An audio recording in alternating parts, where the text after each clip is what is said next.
I live in a town where everyone sleeps before 10 p.m. It has become some kind of custom now. People lock their doors, turn off their lights, and crawl into bed as though their lives depend on it. Even the stray dogs vanish into silence, and the world outside becomes still. As a kid, I'd ask my parents, "Why does everyone sleep so early?" They'd always give me the same answer. That's just the way it's always has been. But that answer never satisfied me. Why was it the way it's always been? What was so important about sleeping by 10 p.m.? My curiosity grew as I did. There was something wrong about the stillness of our nights. No one ever woke up, not even for a glass of water, or to use the bathroom. Once they went to sleep, they were dead to the world until morning.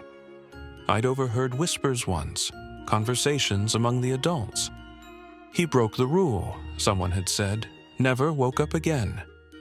They saw me listening and stopped talking, but the seed of curiosity had already been planted.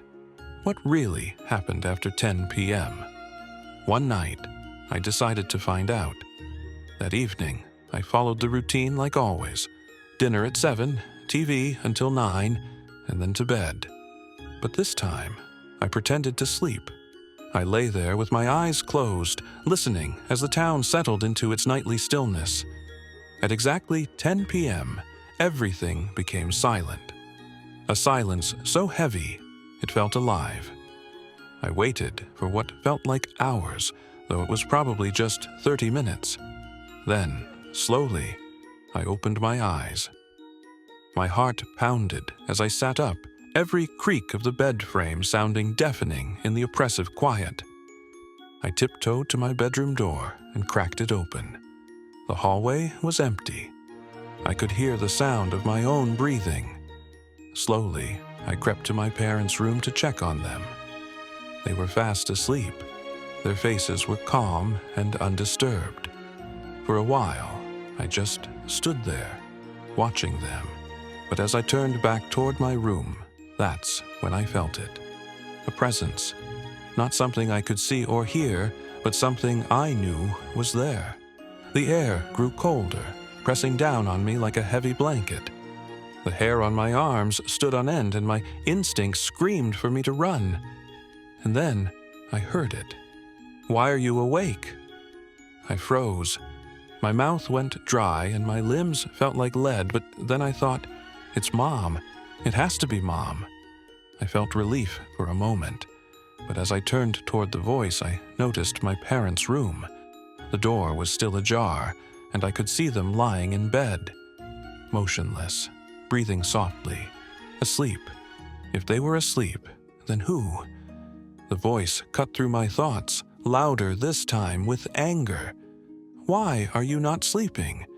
You were supposed to be asleep." The sound was coming closer. My chest tightened as I turned the corner. And then I saw it. It wasn't my mother, not my father, not anything human.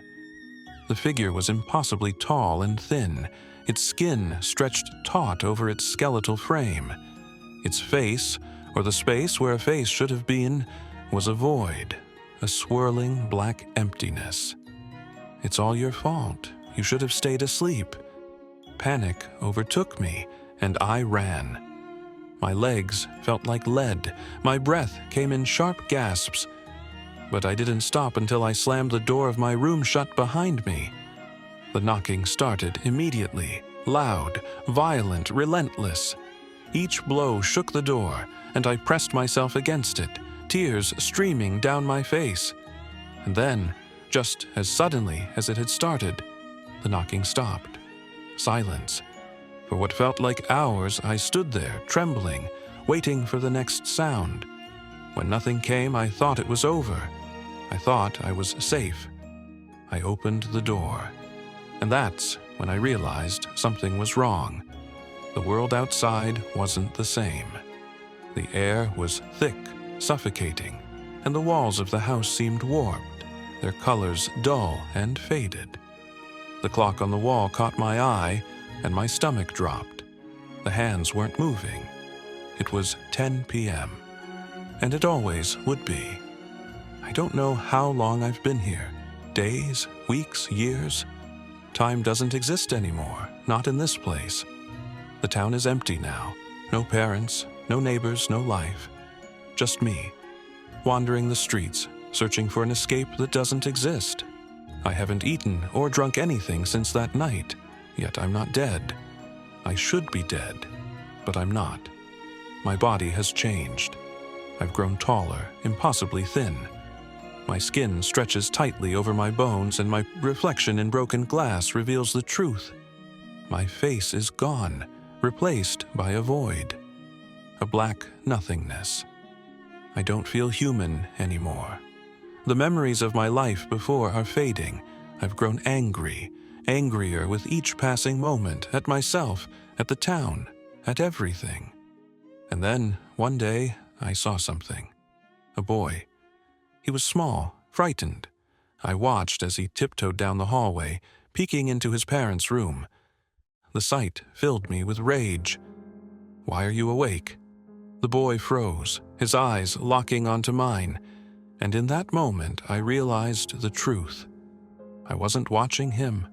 I was watching myself. And now I understood.